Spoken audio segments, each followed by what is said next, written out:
সিমলা এক স্বপ্নের শৈল শহর। পাইন গাছের সারি আর পাহাড়ের বুক চিরে বয়ে যাওয়া মেঘের ভেলায় ঢাকা এই শহরের রহস্যময় রূপ এমনিতেই মনে শিহরণ জাগায়।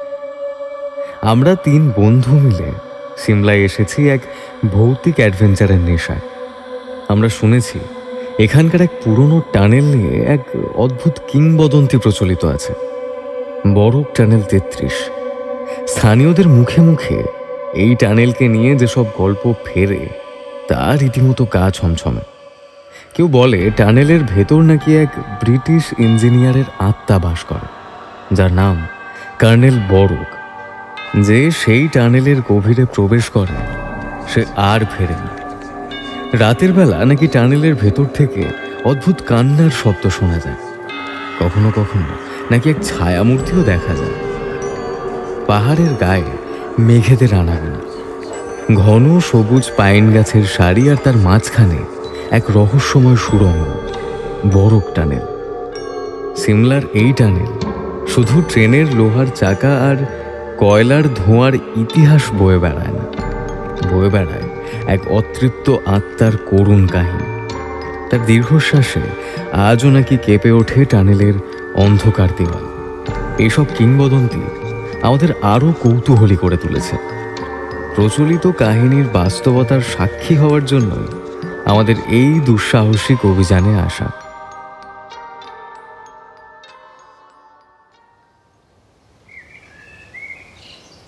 জুলাইয়ের শেষের দিক, সিমলার পাহাড়ে হালকা শীতের আমেজ। পর্যটকদের ভিড় কম, আর পাহাড়ের নিস্তব্ধতা যেন আরও গাঢ় হয়ে উঠেছে। কুয়াশার চাদর আর পাইন গাছের সারি এক মায়াবী পরিবেশ তৈরি করেছে। এই মনোরম পরিবেশে শহরের কোলাহল থেকে দূরে কালের সাক্ষী হয়ে দাঁড়িয়ে আছে বরফ টানেল। আকাশ নীলচে ধূসর। টয়োটা ইনোভার জানলার বাইরে তাকিয়ে শুভ বলল, বিশ্বাসই হচ্ছে না আমরা সত্যি সত্যি সেই টানেলে যাচ্ছি যেখানে নাকি রাতের বেলা ফিসফিসানির আওয়াজ পাওয়া যায়। রিয়া পাশেই বসেছিল, হেসে বলল, তুই কি এখনো ওসব ভূতের গল্প বিশ্বাস করিস শুভ? রিয়া পেশায় সাংবাদিক, যুক্তিতর্কে বিশ্বাসী, কোনো অলৌকিক গল্পগাছার ধার ধারে না। তার সঙ্গে গাড়ির পেছনের সিটে বসে বছর 24-এর তরুণ অভ্র, যে কিনা প্যারানর্মাল ব্যাপার স্যাপার নিয়ে রীতিমতো উৎসাহী। বিশ্বাস অবিশ্বাসের কথা নয় রিয়া, অনেক স্থানীয় লোক তো বলে ওখানে কর্নেল বরগের আত্মা আজও ঘুরে বেড়ায়। গাড়ির ড্রাইভার নরেশ এতক্ষণ চুপ করেছিল, এবার মুখ খুলল। একে আমি নিজে শুনেছি স্যার, রাতের বেলা টানেলের কাছে কেউ ঘেঁষতে সাহস পায় না। কেমন যেন একটা ওই ঠান্ডা স্রোত বয়ে যায়, আর আর আর মনে হয় কেউ যেন ফিস ফিস করে কথা বলছে। শুভর গায়ে কাঁটা দিয়ে উঠল, যদিও মুখে সাহস দেখাচ্ছিল। রিয়া অবশ্য হেসে উড়িয়ে দিল সব কথা। হ্যাঁ, এসব মনের ভুল। এমন পরিত্যক্ত জায়গায় একা থাকলে এমন মনে হওয়া অস্বাভাবিক কিছুই নয়। ওদের গন্তব্য টানেলের একদম কাছে। সেখানে ওরা একটি ছোট গেস্ট হাউস বুক করেছে। রাতটা গেস্ট হাউসেই কাটানোর পরিকল্পনা করেছে। কাল সকালে সবাই মিলে টানেলে প্রবেশ করবে, নিজেদের মতো করে অনুসন্ধান চালাবে। রিয়া সংবাদপত্রের আর্টিকেলের জন্য কিছু তথ্য ছবি সংগ্রহ করবে। শুভর প্ল্যান হলো রহস্যের অনুসন্ধান করা, আর অভ্র তার প্যারানর্মাল অভিজ্ঞতার ঝুলিকে আরও একটু সমৃদ্ধ করে নিতে চায়। গেস্ট হাউসে পৌঁছে পথের ক্লান্তি কাটিয়ে উঠতে না উঠতেই সন্ধ্যা ঘনিয়ে আঁধার নেমে এলো। গেস্ট হাউসের বারান্দায় বসে ওরা রাতের খাবার খাচ্ছে। দূরে আবছা আলোয় টানেলের প্রবেশ মুখটা দেখা যাচ্ছে। ঝিঁঝি পোকার ডাক মাঝে মাঝে চারপাশের নিস্তব্ধতা ভঙ্গ করছে। হঠাৎ এক দমকা ঠান্ডা বাতাস ওদের ছুঁয়ে গেল। শুভ আর অভ্র একে অপরের দিকে তাকালো। রিয়া অবশ্য নির্বাকভাবে খাবার খাচ্ছে। খাবার শেষ করে ওরা যখন নিজেদের রুমে যাচ্ছে, শুভর মনে হলো যেন কেউ ওর কানের কাছে ফিসফিস করে কিছু বলল। ও চমকে ঘুরে তাকালো, কিন্তু আশেপাশে কেউ নেই। শুধু রাতের নীরবতা আর টানেলের রহস্যময় অন্ধকার। পরদিন সকাল, সূর্য উঁকি দিলেও তার নরম আলো টানেলের গভীরে পৌঁছাতে পারছে না। শুভ, রিয়া আর অভ্র প্রয়োজনীয় সরঞ্জাম, torch light, camera, sound recorder আর অভ্রর ইএমএফ ডিটেক্টর নিয়ে টানেলের মুখে এসে দাঁড়ালো। টানেলের প্রবেশপথের ওপর পুরনো ফলকে লেখা টানেল নাম্বার 33 যেন এক নীরব প্রহরীর মতো দাঁড়িয়ে আছে। চল, আর দেরি করে লাভ নেই, আমি ক্যামেরা নিয়ে রেডি। অভ্র ডিটেক্টর চালু করতেই সেটার ছোট্ট ডিজিটাল ডিসপ্লেতে কিছু সংখ্যা ভেসে উঠল, কিন্তু কোনো অস্বাভাবিক রিডিং দেখা গেল না। টানেলের প্রবেশ মুখটা বিশাল, আর ভেতরে ঢুকতেই মনে হলো যেন একটা দৈত্যের মুখের ভেতর ঢুকে পড়েছে ওরা। টানেলের ভেতরের স্যাঁতস্যাঁতে বাতাস, লোহার তারের ঝুলন্ত জাল আর পাথরের দেওয়াল থেকে টপ টপ করে জল পড়ার শব্দ এক অদ্ভুত পরিবেশ তৈরি করেছে। রেল লাইনের উপর দিয়ে সাবধানে হাঁটছে ওরা। টর্চের আলো ফেলে দেখছে টানেলের দীর্ঘ পথ। কয়েক কদম ভেতরে যেতেই বাইরের দিনের আলো পুরোপুরি উধাও হয়ে গেল। চারপাশ ঢেকে গেল নিকষ কালো অন্ধকারে। ইস, এখানে কি কোনো আলো নেই? শুভ ফিসফিস করে বলল, তার গলায় ভয় স্পষ্ট। নেই? আরে এটাই তো ভালো, ভূতের সাক্ষাৎ পাওয়ার জন্য একেবারে পারফেক্ট। অভ্রর চোখে কৌতূহল। ওর ইএমএফ ডিটেক্টরের রিডিং তখনও স্বাভাবিক। ওরা প্রায় 100 মিটার ভেতরে প্রবেশ করেছে। তখন হঠাৎ অভ্রর ডিটেক্টরটি বেজে উঠল। ছোট্ট যন্ত্রটি দ্রুত শব্দ করতে শুরু করেছে। ডিসপ্লেতে রিডিং লাফিয়ে লাফিয়ে বাড়ছে। কি হচ্ছে অভ্র? হ্যাঁ হ্যাঁ, ওই ইলেকট্রোম্যাগনেটিক ফিল্ডের অস্বাভাবিক রিডিং দিচ্ছে একটা। তার মানে এখানে তো কিছু একটা আছেই। অভ্র উত্তেজিত হয়ে বলল। ও দ্রুত সাউন্ড রেকর্ডার চালু করল। সেই মুহূর্তে ওদের থেকে কয়েক মিটার দূরে টানেলের দেওয়াল থেকে পাথরের বড় একটা চাই খসে পড়ল, কিন্তু মনে হলো যেন অদৃশ্য কোনো শক্তি সেটাকে ঠেলে ফেলেছে। তারা তিনজনেই চমকে উঠল। এটা তো শুধু পাথর পড়লো, এত অবাক হওয়ার কি আছে? না রিয়া, কোনো জিনিস অভিকর্ষের টানে পড়া আর কেউ ইচ্ছাকৃতভাবে ফেলে দেওয়ার মধ্যে পার্থক্য আছে। শুভর কথার রেশ কাটতে না কাটতেই টানেলের গভীর থেকে একটা শীতল বাতাস এসে ওদের গা ছুঁয়ে গেল। শুধু শীতল অনুভূতি নয়, এই বাতাস যেন সঙ্গে করে নিয়ে এলো এক মৃদু ফিসফিসানি। মনে হলো অগণিত কণ্ঠে কারা যেন কথা বলছে, কিন্তু কোনো শব্দই স্পষ্ট নয়। অশরীরী সেই ফিসফিসানি তাদের কানের পাশ দিয়ে চলে গেল, আর তাদের শিরদাঁড়াবে এক হিম শীতল স্রোত নেমে গেল। এই তোরা তোরা তোরা শুনতে পাচ্ছিস? অভ্রর গলা কাঁপছিল। ওর ইএমএফ ডিটেক্টর তখন পাগলের মতো বাজছে। রিয়ার মুখেও এবার ভয়ের ছাপ স্পষ্ট। যুক্তি দিয়ে এই ঘটনার ব্যাখ্যা করা তার পক্ষে অসম্ভব হয়ে পড়েছে। টানেলের নীরবতা যেন আরো গভীর, আরো ভয়ঙ্কর হয়ে উঠেছে। তারা বুঝতে পারল কর্নেল বরগের আত্মা হয়তো সত্যি সত্যি তাদের আগমন টের পেয়েছেন। ফিসফিসানির শব্দ মিলিয়ে গেলেও তার রেশ শুভ, রিয়ার, অভ্রর মনে গেঁথে রইল। অভ্রর ইএমএফ ডিটেক্টর তখনও সমান তালে বাজছে, আর ডিসপ্লেতে অস্বাভাবিক রিডিং লাফিয়ে চলেছে। টর্চের আলো ফেলে তারা টানেলের গভীরের দিকে তাকালো, কিন্তু নিকষ কালো অন্ধকার ছাড়া আর কিছুই চোখে পড়ে না। এটা কি ছিল? যেটাই হোক না কেন, সেটা আমাদের আশেপাশে আছে। তার চোখে ভয়ের পরিবর্তে এক অদ্ভুত উত্তেজনা। সে সাউন্ড রেকর্ডার সামনের দিকে তাক করে রাখল। হঠাৎ টানেলের ভেতরের শীতল বাতাস যেন আরো শীতল হলো। এবার শুধু ঠান্ডা বাতাস নয়, যেন কোনো অদৃশ্য শক্তি তাদের দিকেই ধেয়ে আসছে। টর্চের আলো কেমন যেন ম্লান হয়ে আসছে। মনে হচ্ছে যেন কোনো কিছু টর্চের আলো শোষণ করে নিচ্ছে। এরপরই ঘটল এক ভয়ঙ্কর ঘটনা। টানেলের দেওয়ালের গায়ে ওদের থেকে কিছুটা দূরে এক অস্পষ্ট আকৃতি ফুটে উঠল। প্রথমে তা শুধু আবছা আলো ছায়ার খেলা মনে হলেও ধীরে ধীরে তা স্পষ্ট হতে শুরু করলো। একজন দীর্ঘদেহী মানুষের অবয়ব, যার পরনে পুরনো আমলের সাহেবি পোশাক। মুখটা বোঝা যাচ্ছে না, যেন কুয়াশা দিয়ে ঢাকা। আকৃতিটা ধীরে ধীরে তাদের দিকে এগিয়ে আসতে লাগলো। শুভ ভয়ে এক পা পিছিয়ে গেল। ওইটা কি? রিয়া সঙ্গে সঙ্গে ক্যামেরা তাক করে ছবি তুলতে গেল, কিন্তু ক্যামেরার ফ্ল্যাশ কাজ করলো না। যেন কোনো অদৃশ্য শক্তি তাকে ছবি তুলতে বাধা দিচ্ছে। হতাশা আর ভয় মেশানো গলায় রিয়া বলল, ক্যামেরা কাজ করছে না।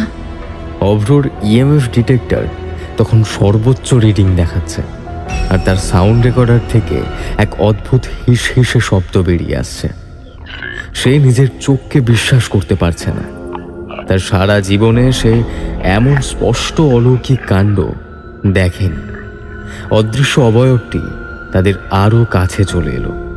তার প্রতিটি পদক্ষেপের সঙ্গে টানেলের ভেতরের বাতাস যেন আরও ভারী হয়ে উঠছে। ওদের সকলেরই দম নিতে কষ্ট হচ্ছে। মনে হচ্ছে যেন কেউ ওদের শ্বাস রোধ করার চেষ্টা করছে।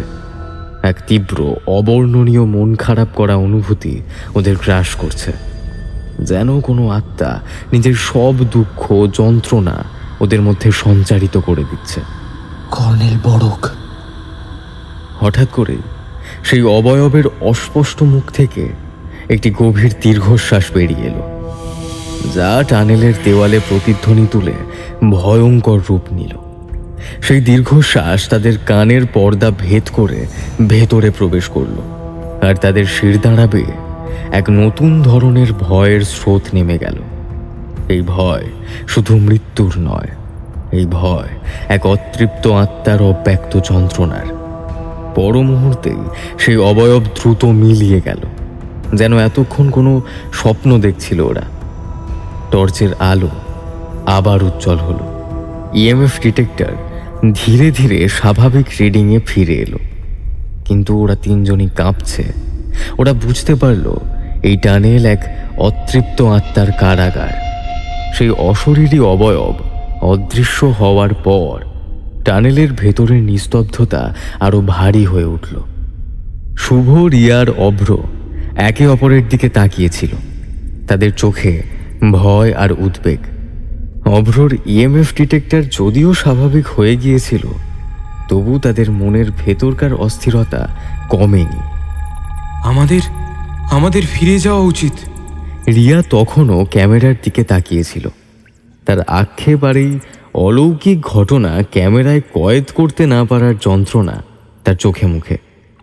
আমি কোনো ছবি তুলতে পারিনি, এটা একটা অবিশ্বাস্য ঘটনা। আর আমরা যে এই অলৌকিক ঘটনার সাক্ষী হয়েছি তার কোনো প্রমাণ নেই। তার সাংবাদিক মন কিছুতেই এই দুর্লভ অভিজ্ঞতা ক্যামেরা বন্দি করার সুযোগ হাতছাড়া করতে চাইছিল না। এমন অভূতপূর্ব অনুভূতি আমার জীবনে আগে কখনো হয়নি। এ তো সবে শুরু রিয়া। কর্নেল বড়গের আত্মা যদি সত্যিই এত সক্রিয় থাকে, তাহলে টানেলের গভীরে নিশ্চয়ই আরও কিছু আমাদের জন্য অপেক্ষা করছে। এই রহস্যের উন্মোচন আমাদেরকে করতেই হবে, মাঝপথে ফিরে গেলে চলবে না। তার চোখ দুটো কৌতূহলে জ্বলছে।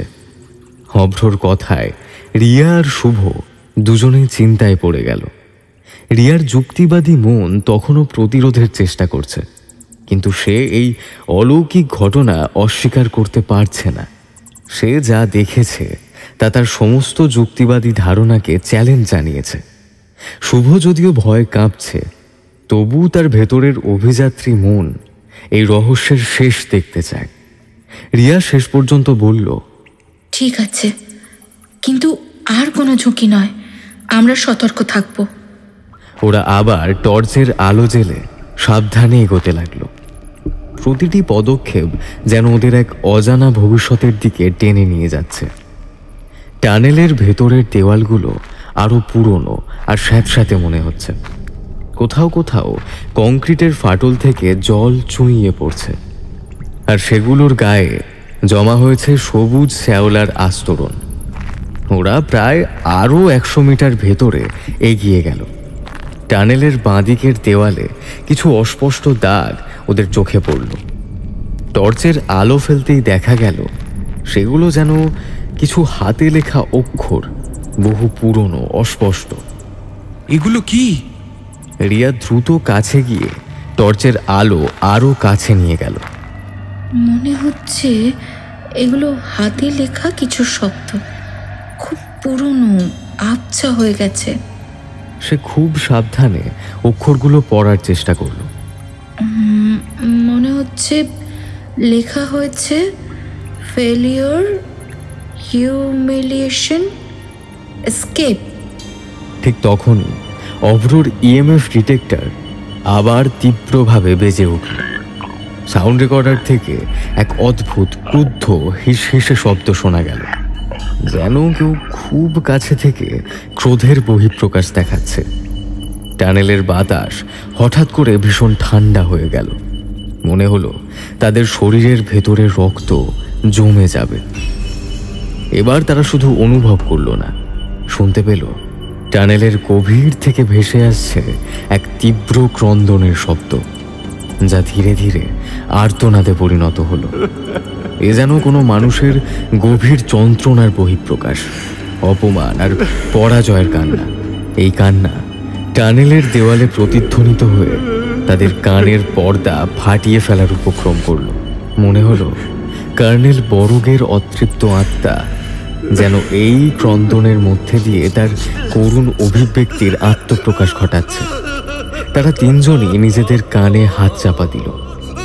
সেই আর্তনাদ এতটাই তীব্র আর বেদনাদায়ক যে তাদের মনে হলো তারা যেন কর্নেল বরগের সেই শেষ মুহূর্তের যন্ত্রণা অনুভব করতে পারছে।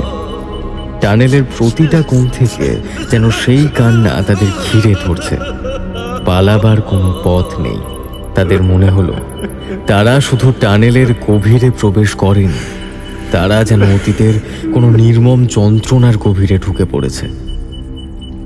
সেই তীব্র আর্তনাদ শেষ হতে না হতেই টানেলের ভেতর এক হিম শীতল নীরবতা নেমে এলো। অভ্র, রিয়া আর শুভ তিনজনেই পাথরের মতো স্থির হয়ে দাঁড়িয়ে রইল। তাদের কানে তখনও সেই যন্ত্রণাময় প্রতিধ্বনি বাজছে। এই অভিজ্ঞতা তাদের সব যুক্তি ও সাহসের শেষ বিন্দুতেও আঘাত এনেছে। শুভর মুখ ফ্যাকাশে হয়ে গেছে, বুকের ভেতর হাতুড়ি পিটতে শুরু করে দিয়েছে। হঠাৎ করেই টর্চটা তার হাত থেকে পড়ে গেল। টর্চটা রেল লাইনের উপর কিছু দূর গড়িয়ে গিয়ে নিভে গেল, আর তাদের চারপাশে অন্ধকার আরো গাঢ় হয়ে উঠল। এই অপ্রত্যাশিত অন্ধকারে তাদের ভয় কয়েক গুণ বেড়ে গেল। আমার আমার আমার ভালো লাগছে না। আমাদের ফিরে যাওয়া উচিত। তার শরীর কাঁপছে, চোখে মুখে স্পষ্ট আতঙ্ক। রিয়াও সন্ত্রস্ত হয়ে উঠেছে, কিন্তু তার সাংবাদিক মন তখনও পরিস্থিতি সামাল দেওয়ার চেষ্টা করছে। বলল, শুভ, শান্ত হ, আমরা টর্চ খুঁজে নিচ্ছি। কিন্তু শুভর তর সইছিল না। অন্ধকারে দিকভ্রান্ত হয়ে শুভ কয়েক পা পিছিয়ে এলো, আর রেল লাইনের স্লিপারের উপর পা পিছলে হুমড়ি খেয়ে পড়ল। প্রচণ্ড ব্যথা পেল, আর আর্ত চিৎকার টানেলের দেওয়ালে প্রতিধ্বনিত হলো। শুভ! রিয়া আর শুভ একসাথে চিৎকার করে উঠল। ঠিক সেই মুহূর্তে অভ্রর ইএমএফ ডিটেক্টর আবারও পাগলের মতো বাজতে শুরু করলো। এবার তার রিডিং এতটাই বেশি যে যন্ত্রটা যেন নিজেই কেঁপে উঠছে। সেই সাথে সাউন্ড রেকর্ডার থেকে এক বিকট হিস হিস শব্দ বেরিয়ে আসছে, যা আগের চেয়েও বেশি স্পষ্ট। মনে হচ্ছে কেউ যেন তাদের কানের কাছে ফিসফিস করে কিছু বলছে, কিন্তু সেটা মানুষের ভাষা নয়, এক আদিম বিকৃত আওয়াজ। শুভ পড়ে যাওয়ার সাথে সাথেই যেন টানেলের ভেতরকার অদৃশ্য শক্তি আরও সক্রিয় হয়ে উঠল। তার শরীরের ঠিক পাশ দিয়ে রেল লাইনের উপর দিয়ে কিছু একটা দ্রুত গতিতে চলে গেল, যা তারা চোখে দেখতে পারল না, কিন্তু স্পষ্ট অনুভব করতে পারল। বাতাস কেটে এগিয়ে যাওয়ার একটা তীক্ষ্ণ শব্দ হলো, আর তাদের মনে হলো তাদের গা ঘেঁষে কিছু একটা চলে গেল। হে ভগবান, এখানে এখানে কিছু একটা তো আছেই। আঁধারের সুযোগ নিয়ে সেই অলৌকিক উপস্থিতি যেন তাদের উপর চেপে বসতে চাইছে। রিয়ার ব্যাগের জিপ হঠাৎ করে আপনা আপনি খুলে গেল, আর ভেতরের জিনিসপত্র ছিটকে রেল লাইনের উপর ছড়িয়ে পড়ল। তার ক্যামেরা, নোটবুক, পেন সবই অন্ধকারে হারিয়ে গেল। সে আতঙ্কিত হয়ে হাতড়ে সেগুলো কুড়ানোর চেষ্টা করল, কিন্তু কিছুই খুঁজে পেল না। শুভ ওঠার চেষ্টা করছিল, কিন্তু তার পা মুচকে গিয়েছিল। সে যন্ত্রণায় কুঁকড়ে গিয়ে আবারও বসে পড়ল। তার মনে হলো যেন অসংখ্য অদৃশ্য হাত তাকে টেনে ধরার চেষ্টা করছে, তাকে টানেলের গভীরের দিকে টেনে নিয়ে যেতে চায় তারা। সে আর্তনাদ করে উঠল, না, আমাকে আমাকে ছেড়ে দাও, আমাকে ছেড়ে দাও। রিয়া আর অভ্র দ্রুত শুভর কাছে ছুটে গেল। অন্ধকারে তারা একে অপরকে ধরে রাখার চেষ্টা করছে। টানেলের ভেতরের বাতাসে পচা পাতার গন্ধ আর একটা মিষ্টি বোটকা গন্ধ মিশে এক ভয়াবহ পরিবেশ তৈরি হলো। মনে হলো যেন কোনো পচনশীল কিছু তাদের চারপাশ ঘিরে ধরেছে। ঠিক সেই সময় তাদের মাথার উপর থেকে এক ফোঁটা ঠান্ডা সান্দ্র তরল শুভর কপালে পড়ল। সে ভয়ে হাত দিয়ে সেটা মুছে ফেলল, আর টর্চের আলো জেলে রিয়া দেখল শুভর হাত রক্তে মাখামাখি। তার মাথার ওপর থেকে টপ টপ করে রক্ত পড়ছে, কিন্তু কিসের রক্ত কে জানে। টানেলের পাথরের সিলিং থেকে এমনভাবে রক্ত ঝরছে যা অকল্পনীয়। তারা বুঝতে পারছে এটা কোনো সাধারণ রক্তপাত নয়, এ যেন টানেলের অতৃপ্ত আত্মার উপস্থিতি জানানোর এক ভয়ঙ্কর অভিসন্ধি। অন্ধকার, রক্ত আর অলৌকিক উপস্থিতি সব মিলেমিশে তারা এক ভয়ঙ্কর ফাঁদে আটকা পড়েছে। শুভর কপালের ওপর থেকে টপ টপ করে পড়া সেই সান্দ্র গাঢ় লাল তরল দেখে রিয়া আর অভ্র দুজনেই শিউরে উঠল। তাদের টর্চের আলোয় যা দেখা যাচ্ছে তা কোনো সাধারণ রক্ত বলে মনে হচ্ছে না। একটা ধাতব বোটকা গন্ধ তাদের নাকে এসে লাগলো। টানেলের ভেতরের দেওয়ালগুলো যেন তাদের শ্বাস রুদ্ধ করে দিচ্ছে। এটা কি? সে হাত বাড়িয়ে শুভর কপাল থেকে রক্ত মুছতে গেল, কিন্তু তার হাত কাঁপার কারণে পারল না। শুভ তখনও যন্ত্রণায় কাতরাচ্ছে, কিন্তু হঠাৎই তার চোখে এক অদ্ভুত শূন্য দৃষ্টি দেখা দিল। সে আশ্চর্যজনকভাবে ভয় কাটিয়ে উঠতে শুরু করেছে বলে মনে হলো, আর ভয়ের জায়গায় একটা অস্বাভাবিক দৃঢ়তা তার চোখে মুখে ফুটে উঠল। আমাকে আমাকে দেখতে হবে, ভেতরে কি আছে আমাকে দেখতে হবে। অভ্র শুভর এই অস্বাভাবিক পরিবর্তনে বিস্মিত হলো। তার নিজের মনেও এক অদ্ভুত আকর্ষণ কাজ করছে। এই ভয়াবহ অভিজ্ঞতার পরেও তার অনুসন্ধিৎসু মন যেন টানেলের আরো গভীরে যাওয়ার জন্য মরিয়া হয়ে উঠেছে। কার্নেলের আত্মা কি তাদের কোনোভাবে প্রভাবিত করছে?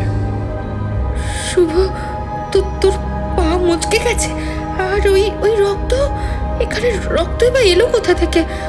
আমাদের এখান থেকে বেরিয়ে যাওয়া উচিত।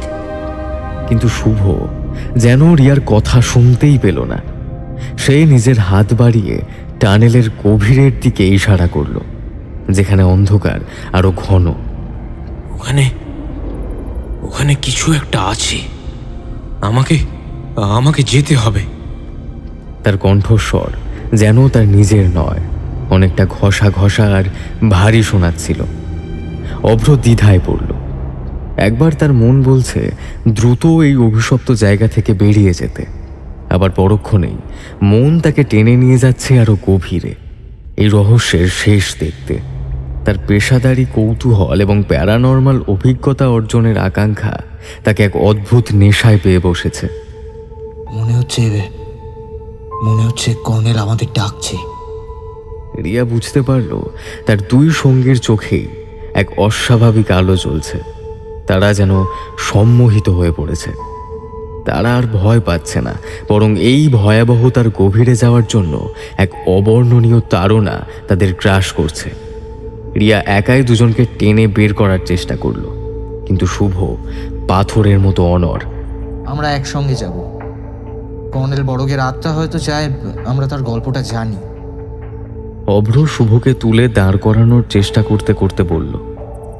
রিয়া অসহায়ভাবে চারপাশ দেখল। টর্চের আলোয় রক্তমাখা দেওয়াল আর শুভর নিস্পন্দন দৃষ্টি। সে বুঝতে পারছিল এই মুহূর্তে ওদের থামানো প্রায় অসম্ভব। ওরা যেন এক অদৃশ্য শক্তির অদৃশ্য ফাঁদে আটকা পড়েছে। রিয়া যদিও এই অতিপ্রাকৃত আকর্ষণের শিকার হয়নি, কিন্তু সঙ্গীদের ফেলে রেখে একা বেরিয়ে যাওয়াও তার পক্ষে সম্ভব নয়। শুভ কষ্ট করে পা টেনে টেনে এগোতে শুরু করলো। অভ্র তাকে ধরে ধরে সাহায্য করছে। রিয়া অনিচ্ছা সত্ত্বেও তাদের অনুসরণ করে যাচ্ছে। তার হাতে ক্যামেরা আর মনে একরাশ প্রশ্ন। টানেলের অন্ধকার যেন তাদের গভীরে টানছে। প্রতিটি পদক্ষেপ তাদের অজানা পরিণতির দিকে নিয়ে যাচ্ছে, যেখানে ভয়, রহস্য আর এক অতৃপ্ত আত্মা মিলেমিশে একাকার হয়ে আছে। টানেলের ভেতরের বাতাসে পচা পাতার গন্ধ আরো তীব্র হলো, আর তাদের কানে যেন ভেসে আসছে এক অস্পষ্ট ফিসফিসানি, যা তাদের আমন্ত্রণ জানাচ্ছে আরও অন্ধকারে প্রবেশ করার জন্য। শুভ, রিয়ার অভ্র এক অস্বাভাবিক তাড়নায় টানেলের আরো গভীরে এগিয়ে চলছিল। শুভর মুচকে যাওয়া পা তাকে যন্ত্রণা দিচ্ছে, কিন্তু তার চোখে এক ঘোরের আবেশ। অভ্র যেন এক গভীর রহস্যের হাতছানিতে সাড়া দিচ্ছে। শুধু রিয়া একাকী এই অদৃশ্য টানের বিরুদ্ধে লড়ছে, তার কপালে চিন্তার ভাঁজ। টানেলের ভেতরটা এখানে আরো বেশি স্যাঁতস্যাঁতে আর ঠান্ডা। পাথরের দেওয়ালগুলোতে শ্যাওলা আর লতা গুল্মের আস্তরণ, যেন প্রকৃতি নিজেই এই পথ বন্ধ করে দিতে চাইছে। তারা হাঁটতে হাঁটতে এক জায়গায় এসে দেখল রেল লাইন দুদিকে বেঁকে গেছে। একটি মূল টানেলের পথ ধরে সোজা চলে গেছে, আর অন্যটি একটি ছোট অন্ধকার গলির মতো প্রবেশপথের দিকে বাঁক নিয়েছে। এটা কি কোনো সাইড রুট? তার টর্চের আলো সেই সংকীর্ণ প্রবেশপথের ভেতরে ফেলল। অন্ধকারটা যেন সেখানে আরো ঘন, আরো রহস্যময়। অভ্রর ইএমএফ ডিটেক্টর আবার হালকাভাবে বেজে উঠল। মনে হচ্ছে এই পথেই কিছু আছে। এই পথের কথাই কি কর্নেল বলছিলেন? শুভ তার হাত পা টেনে টেনে সেই সংকীর্ণ প্রবেশপথের দিকে এগোতে লাগলো। তার কোনো দ্বিধা নেই, যেন অদৃশ্য কোনো শক্তি তাকে ঠেলে নিয়ে যাচ্ছে। হ্যাঁ হ্যাঁ, এই পথেই। তার কণ্ঠস্বর স্বাভাবিকের চেয়ে গভীর শোনাচ্ছে। রিয়া অনিচ্ছা সত্ত্বেও তাদের অনুসরণ করে যাচ্ছে। এই পথটা মূল টানেলের চেয়ে অনেক বেশি সংকীর্ণ এবং নোংরা। কিছু দূর এগোতেই তারা একটি পুরনো লোহার দরজা দেখতে পেল। দরজাটিতে মরচে ধরেছে, আর তার গায়ে খোদাই করা কিছু অস্পষ্ট প্রতীক। এগুলো কি? মনে হচ্ছে কোনো পুরনো নকশা। রিয়া দরজার গায়ে হাত বুলিয়ে দেখল। শুভ দরজার গায়ে হাত রাখতেই তার চোখগুলো বড় বড় হয়ে উঠল। আমার মনে হচ্ছে এই দরজাটা খোলা যাবে। তার কথা শেষ হওয়ার আগে দরজাটি এক কর্কশ শব্দ করে সামান্য খুলে গেল, যেন ভেতর থেকে কোনো অদৃশ্য শক্তি সেটাকে ঠেলে দিয়েছে। ভেতরে প্রবেশ করে তারা দেখল এটি একটি ছোট পাথরের কুঠুরি।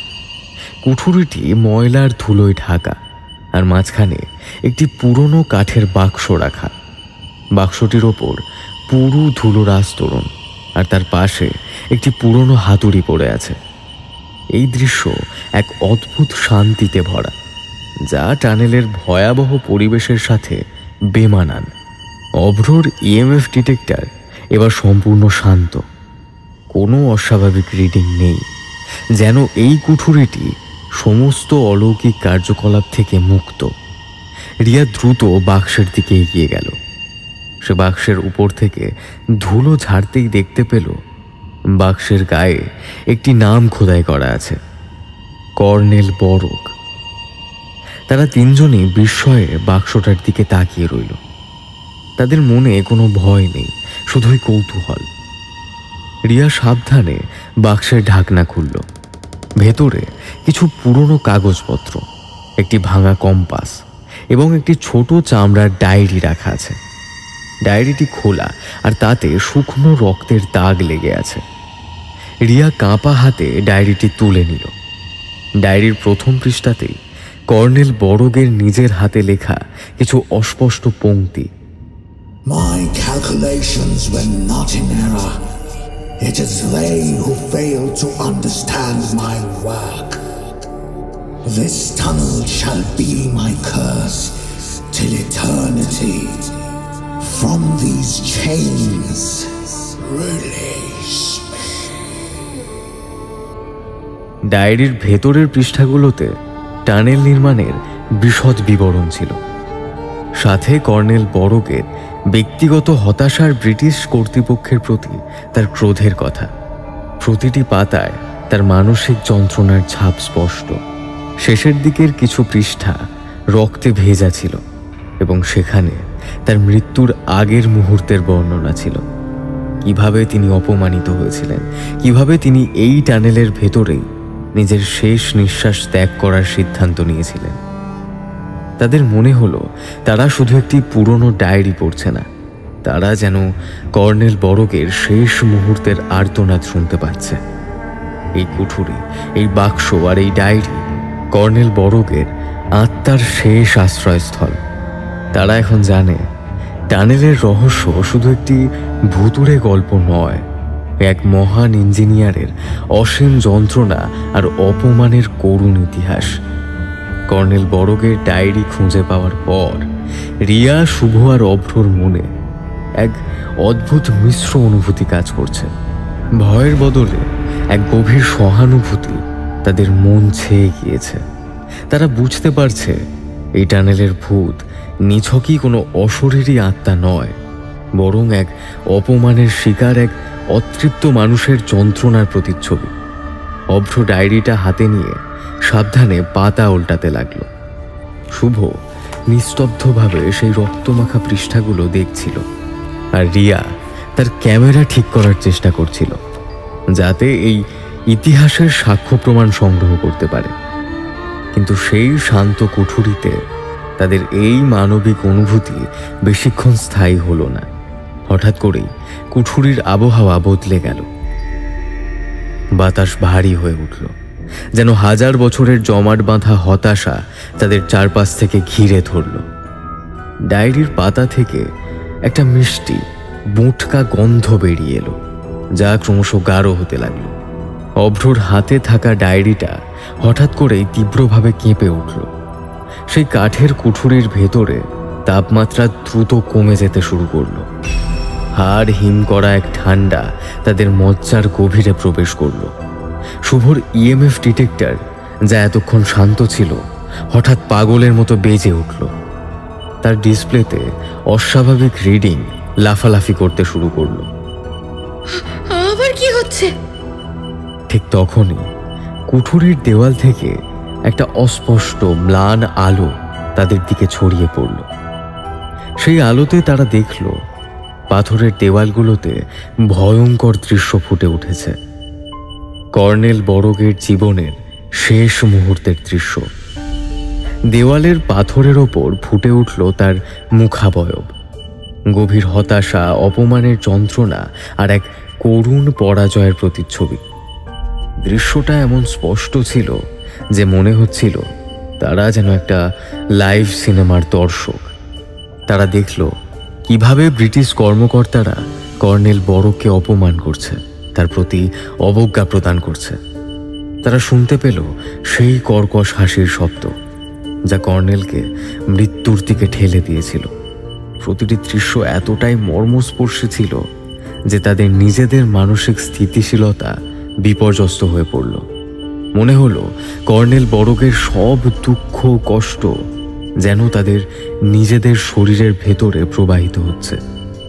শুভর মন কর্নেল বড়কের আত্মার দ্বারা এতটাই প্রভাবিত হয়েছিল, সে হঠাৎ করেই হাঁটু মুড়ে বসে পড়ল। তার চোখ দিয়ে জল গড়িয়ে পড়তে লাগলো, যেন সে নিজেই যন্ত্রণা অনুভব করছে। না না, এমন এমন অসহ্য যন্ত্রণা মেনে নেওয়া যায় না। তার নিজের ভেতরের যন্ত্রণার সাথে কর্নেলের যন্ত্রণা মিলেমিশে একাকার হয়ে যাচ্ছিল। রিয়া আর অভ্র বাকরুদ্ধ হয়ে তাকিয়ে রইল। তারা দেখল কর্নেল বড় কিভাবে নিজের উপর বন্দুক তাক করেছেন। সেই মুহূর্তের ভয়, হতাশা আর মুক্তির আকাঙ্ক্ষা তাদের চোখেও স্পষ্ট হয়ে উঠল। তারা অনুভব করল সেই চরম মুহূর্তে কর্নেল বড়কের মানসিক অবস্থা। তাদের মনে হলো তারা শুধু সামনাসামনি দেখছে না, তারা যেন সেই ঘটনার অংশ হয়ে গেছে। দেওয়ালের সেই ভয়ঙ্কর প্রতিচ্ছবিগুলো ধীরে ধীরে ম্লান হয়ে গেল। কুঠুরির আলো আবার স্বাভাবিক হলো এবং ইএমএফ ডিটেক্টরও শান্ত হয়ে গেল। কিন্তু এই দৃশ্য তাদের মনের গভীরে এমনভাবে গেঁথে গেল যে তাদের আর কোনো কথা বলার শক্তি ছিল না। তারা বুঝতে পারল টানেলের ভেতরের ভৌতিক কার্যকলাপ শুধু তার বাইরের রূপ।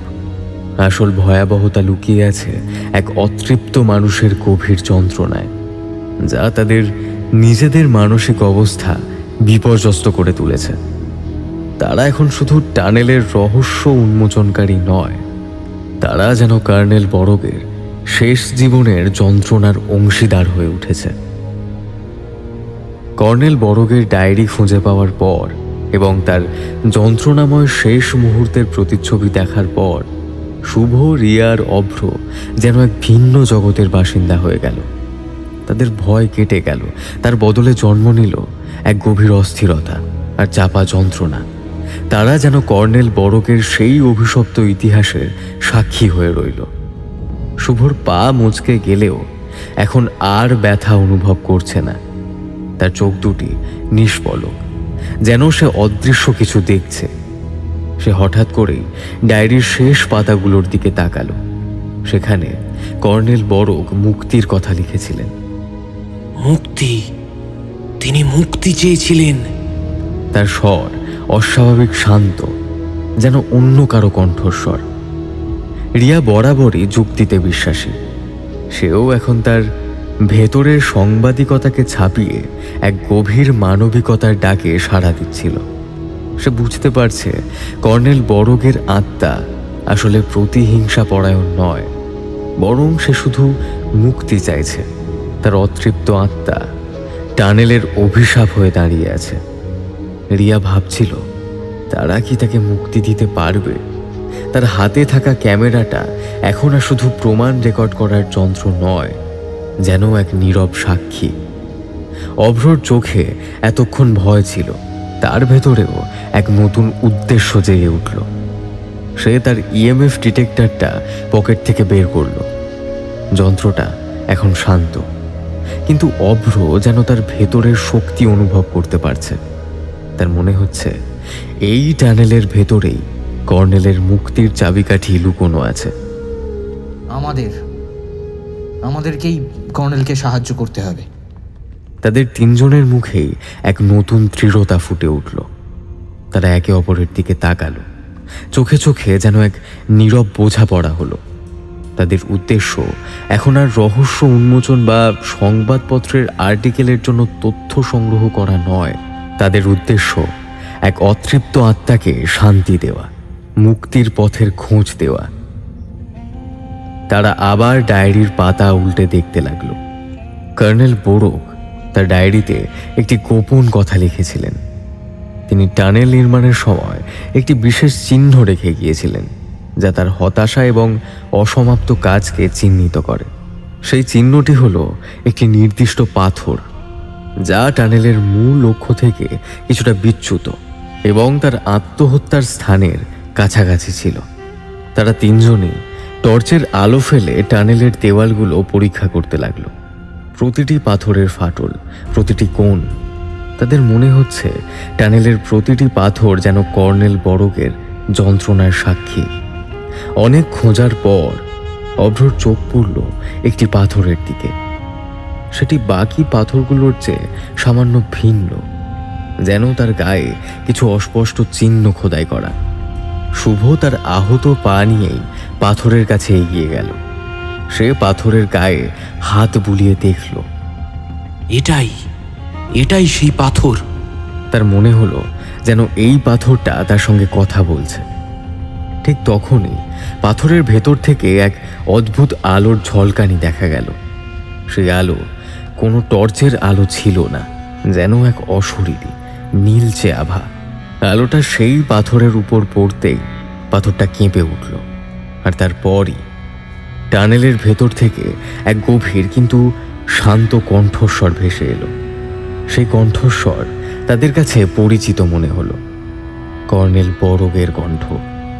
So, you've come at last, and you've heard of my affliction. Please, I beg you, grant me deliverance from this eternal damnation.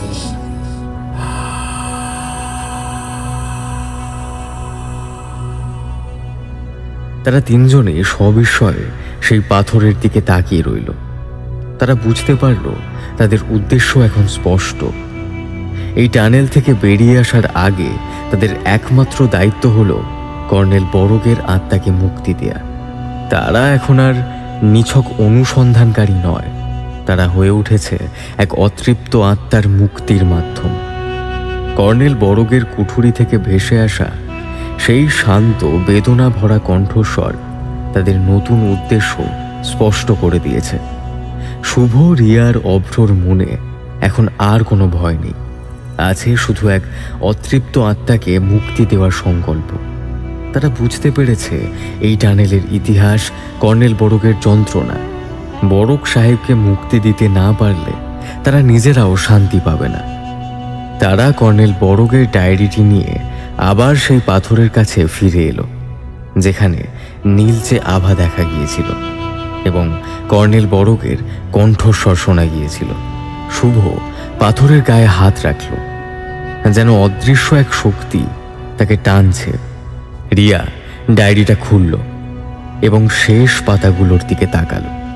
সেখানে কর্নেল বরগ তার মৃত্যুর সিদ্ধান্ত নিয়েছিলেন এবং এক ধরনের মুক্তির আকাঙ্ক্ষার কথা লিখেছিলেন। তিনি চেয়েছিলেন তার কাজ সম্পূর্ণ হোক। তিনি টানেল তৈরি করার জন্য নিজের সর্বস্ব উৎসর্গ করেছিলেন, কিন্তু তারপরেও সামান্য ভুলের জন্য তাকে চরম অপমানিত হতে হয়েছিল। তার আত্মা এখনই এই টানেলের সঙ্গে বাঁধা পড়ে আছে। অভ্র তার ডিটেক্টর রেখে ডায়েরির একটি পাতায় তার সমস্ত মনোযোগ একত্রিত করল। কর্নেল বরগ লিখেছিলেন তার টানেলের নকশা সম্পূর্ণ হয়েছে, কিন্তু নকশার একটি অংশ ব্রিটিশ কর্তৃপক্ষ বাতিল করে দিয়েছেন। সেই অংশটি ছিল টানেলের শেষ প্রান্তে একটি প্রতীকী স্তম্ভ স্থাপন, যা তার কাজ শেষ হওয়ার প্রতীকী চিহ্ন হবে, কিন্তু সেই সুযোগ তাকে দেওয়া হয়নি। এখানে লেখা আছে যে তিনি একটি প্রতীকী স্তম্ভ স্থাপন করতে চেয়েছিলেন তার কাজ শেষ করার প্রতীক হিসেবে। হয়তো এটা স্থাপন করতে পারলেই তার আত্মা মুক্তি পাবে। তাহলে আমাদের সেই স্তম্ভটা তৈরি করতে হবে, কিন্তু কিভাবে? ঠিক সেই মুহূর্তে টানেলের ভেতর থেকে একটা ঠান্ডা বাতাস ছুটে এলো, আর কর্নেল বরগের কণ্ঠস্বর আবার ভেসে এলো, এবার আরো স্পষ্ট, আরো আবেগপ্রবণ। My labor was left undone. I was cast into humiliation.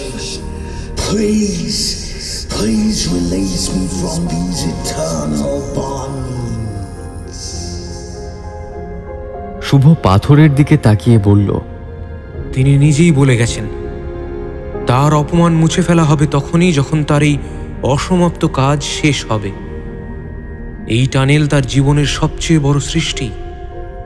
এই প্রতীকী স্তম্ভই হয়তো তার আত্মাকে শান্তি দেবে। তারা বুঝতে পারল কর্নেল বরগের আত্মা মুক্তি দিতে হলে তাদের সেই প্রতীকী স্তম্ভটি তৈরি করতে হবে, কিন্তু কিভাবে? তাদের কাছে কোনো সরঞ্জাম নেই।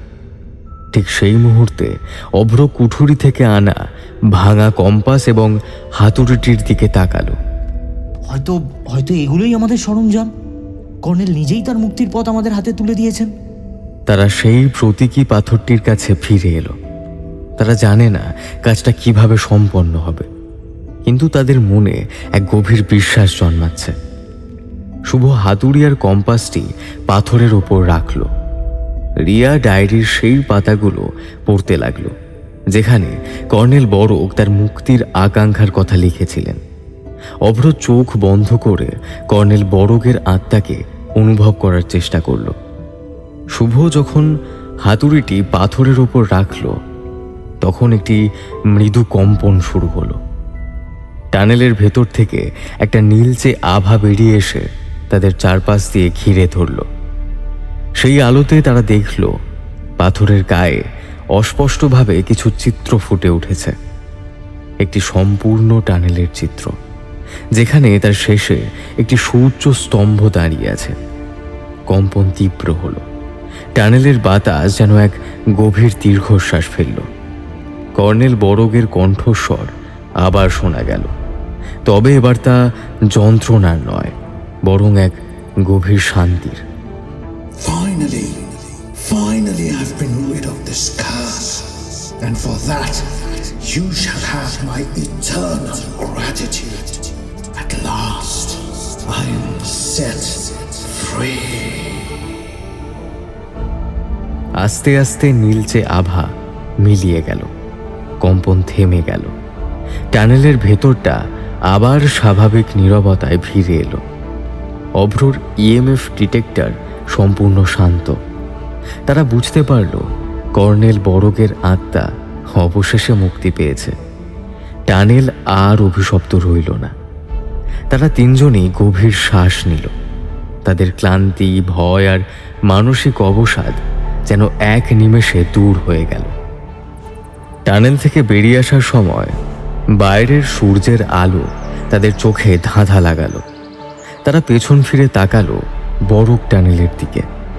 সেটি আর কোনো ভয়ানক টানেল নয়, এটি এক অতৃপ্ত আত্মার মুক্তি আর এক করুণ ইতিহাসের নীরব সাক্ষী। তিন বন্ধুর এই অভিযান শুধু বড়ক টানেলের রহস্য উন্মোচন নয়, এটি ছিল একটি আত্মার সঙ্গে এক আবেগপূর্ণ সংযোগ এবং তার মুক্তির পথে সহায়ক হওয়ার এক অবিশ্বাস্য অভিজ্ঞতা। তারা জানে এই টানেলের অন্ধকার গভীরে অর্জন করা অতিপ্রাকৃত অভিজ্ঞতা তাদের সারা জীবনের পথের সঙ্গী হয়ে থাকবে।